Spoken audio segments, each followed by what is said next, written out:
Le moteur le plus courant dans cette voiture est un moteur à essence V8 de 4,6 litres développant 380 chevaux. Il existe également une version hybride.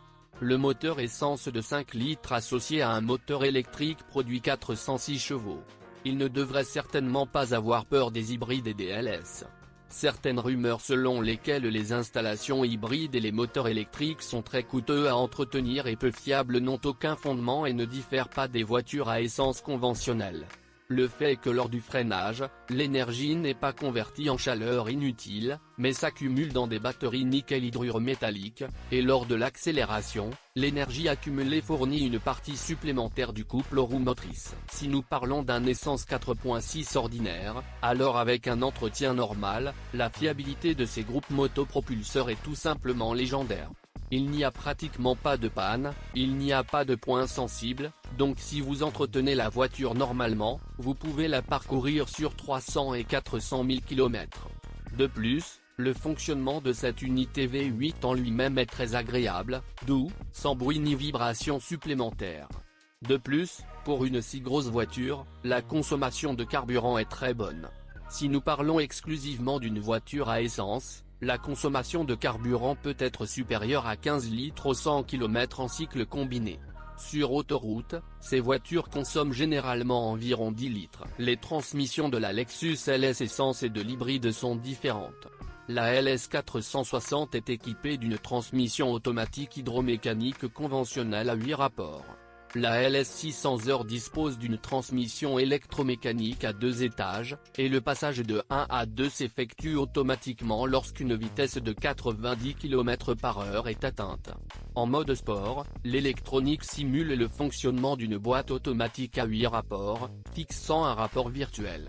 Ce boîtier n'est pas souvent installé sur les voitures Lexus, mais cela fait déjà un certain temps. Il n'y a aucune question sur la fiabilité des transmissions automatiques à 8 vitesses.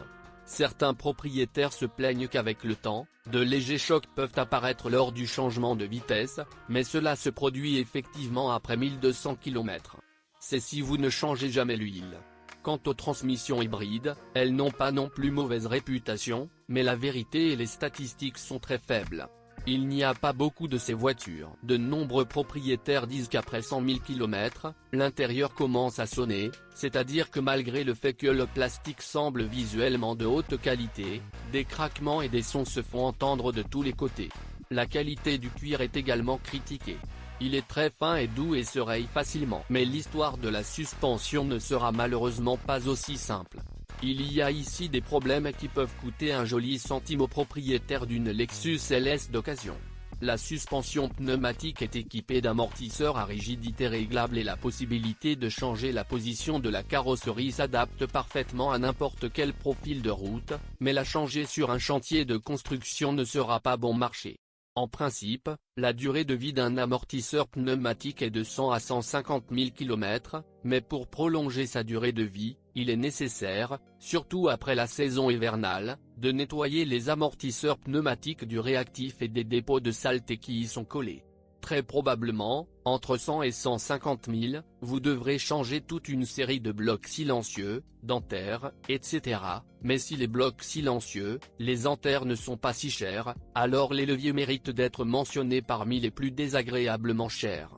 Si vous conduisez imprudemment, vous devrez les changer presque une fois tous les 50 000 km. Assurez-vous de faire diagnostiquer la crémaillère de direction avant d'acheter un LS d'occasion. Il est ici électrique avec un moteur électrique directement sur la crémaillère et, par conséquent, en cas de panne, il nécessite le remplacement de l'ensemble, ce qui coûte assez cher. Quant à la peinture, elle n'est pas la meilleure. Non, en aucun cas la voiture ne rouille, enfin, si l'on parle d'éclats et de petites rayures.